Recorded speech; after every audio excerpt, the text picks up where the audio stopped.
నల్లగొండ జిల్లాలోని గురుకుల పాఠశాలల్లో విద్యార్థుల వరుస మరణాలు కలకలం రేపుతున్నాయి. దీంతో గురుకులాలు, సాంఘిక సంక్షేమ హాస్టల్స్ అంటేనే జంకుతున్నారు తల్లిదండ్రులు. నెల రోజుల వ్యవధిలోనే ఉమ్మడి నల్లగొండ జిల్లాలో 2 విద్యార్థినులు ఆత్మహత్య చేసుకోవడంతో భయభ్రాంతులకు గురవుతున్నారు.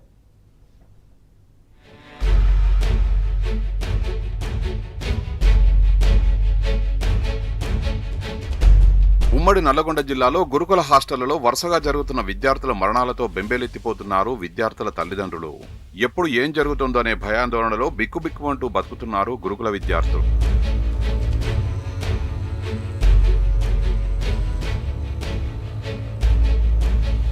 జూలై 14న చౌటుప్పల్ మండలంలోని తూప్రాన్పేటలోని బీసీ బాలికల గురుకుల పాఠశాలలో 5వ తరగతి చదువుతున్న విద్యార్థిని స్కూల్ భవనం నుంచి దూకి ఆత్మహత్య చేసుకుంది. 15వ తేదీన సూర్యాపేట జిల్లా నడిగూడెంలోని కస్తూర్బా గాంధీ హాస్టల్లో 10వ తరగతి విద్యార్థిని హాస్టల్ గదిలో ఉరేసుకుంది. అదే రోజు దేవరకొండలోని ఆశ్రమ పాఠశాలలో విద్యార్థులకు ఫుడ్ పాయిజన్ అయింది. 15 మంది విద్యార్థులు తీవ్రమైన కడుపు నొప్పితో మెలికలు తిరిగిపోతూ స్పృహ తప్పి పడిపోయారు.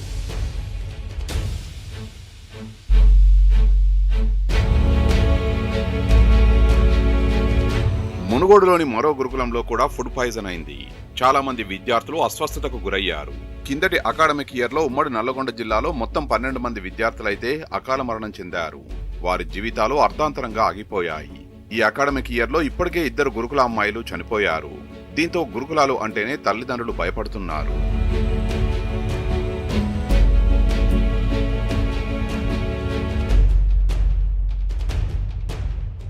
ఇంత జరుగుతున్నా జిల్లాలో పట్టించుకునే నాదుడే లేడు.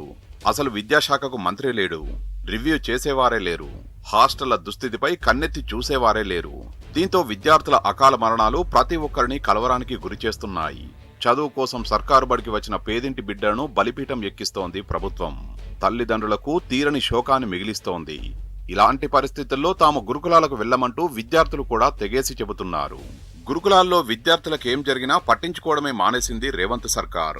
వందలాది మంది విద్యార్థులు ఉండే హాస్టళ్లలో రాత్రి సమయంలో విధుల్లో టీచర్స్ ఉండాలనేది నిబంధన. కానీ ఎవ్వరూ పాటించడం లేదు, పట్టించుకున్న పాపాన పోవడం లేదు. ప్రతి హాస్టల్లో 24 గంటలు ఒక నర్స్, కేర్ టేకర్లు, మానసిక వ్యక్తిత్వ వికాస నిపుణులు ఉండాలి. కానీ ఆ దిశగా ప్రభుత్వం ఎలాంటి చర్యలు తీసుకోవడం లేదు. ఉన్న అవుట్సోర్సింగ్ సిబ్బందిని కూడా అధికారులు తొలగించడంతో హాస్టల్ గదుల్ని విద్యార్థులే శుభ్రపరుచుకునే దుస్థితి నెలకొంది జిల్లాలో. పిల్లలు ఈ విధంగా మానసికంగా ఇలా ఆత్మహత్య చేసుకోవడానికి కారణం ఏందో దీని మీద పూర్తి స్థాయిలో ప్రభుత్వం ఎంక్వైరీ చేసి ఈ మధ్య కాలంలో రాష్ట్రంలో దేవరకొండలో కూడా ఈ మధ్య ఫుడ్ పాయిజన్ 18 మంది విద్యార్థులు అస్వస్థతకు గురయ్యారు. దీన్ని పూర్తి స్థాయిలో స్కూళ్ళ మీద ప్రభుత్వం ఈ రెసిడెన్షియల్ స్కూళ్ళ మీద దృష్టి పెట్టి ఫుడ్ కానించి కానీ, వారి సెక్యూరిటీ గురించి కానీ, వారి తల్లిదండ్రులకి స్కూల్కి మధ్యన వారధి లెక్క ఉండి పిల్లల్ని రెగ్యులర్ గా సైక్లింగ్, వాళ్ళని మానసికంగా సైక్లింగ్ చేస్తూ ఈ భవిష్యత్తులో ఇటువంటివి జరగకుండా చూడాలని చెప్పేసి మేము గట్టిగా డిమాండ్ చేస్తున్నాం. ఇక నాణ్యమైన ఆహారం అందించాల్సిన హాస్టల్ సిబ్బంది పురుగుల అన్నం, ఉడికి ఉడకని కూరల్ని వడ్డిస్తూ విద్యార్థుల ప్రాణాలతో చెలగాటమాడుతున్నారు. ఏమన్నా అంటే తమకు లక్షల కొద్దీ బిల్స్ పెండింగ్ లో ఉన్నాయని, ఎక్కడి నుంచి తెచ్చిపెట్టాలని గొడవలకు దిగుతున్నారు సిబ్బంది. దీంతో చేసేదేమీ లేక విద్యార్థులు అర్ధాకలితో అలమటిస్తున్న పరిస్థితి నెలకొంది. ఏదైనా ఘటన జరిగినప్పుడు యంత్రాంగం 2 రోజులు హడావిడి చేయడం, అంతా ప్రక్షాళన చేస్తున్నామని కలరింగ్ ఇవ్వడం, ఆ తర్వాత శరా మామూలే అవుతోంది. రాష్ట్ర ప్రభుత్వం వీటి వైఫల్యాన్ని మనం చూడొచ్చు. ఎందుకంటే విద్యార్థులు గత ప్రభుత్వంలో ఎలాంటి ఆత్మహత్యలు కానీ, లేకపోతే ఫుడ్ పాయిజన్ అయినట్టు చనిపోయినటువంటి దాఖలాలు మనం ఎక్కడ చూడలేదు. కానీ ఈ ప్రభుత్వం ఏర్పడిన దగ్గర నుంచి కంటిన్యూగా ప్రతిరోజు వార్తలో ఇదే చూస్తున్నాం మనం. విద్యార్థులు ఒక పురుగులు అన్నం తిని 10 మంది విద్యార్థులు అస్వస్థ హాస్పిటల్ పాలయ్యారు. 2 విద్యార్థులు ఫుడ్ పాయిజన్ అయి చనిపోయారు.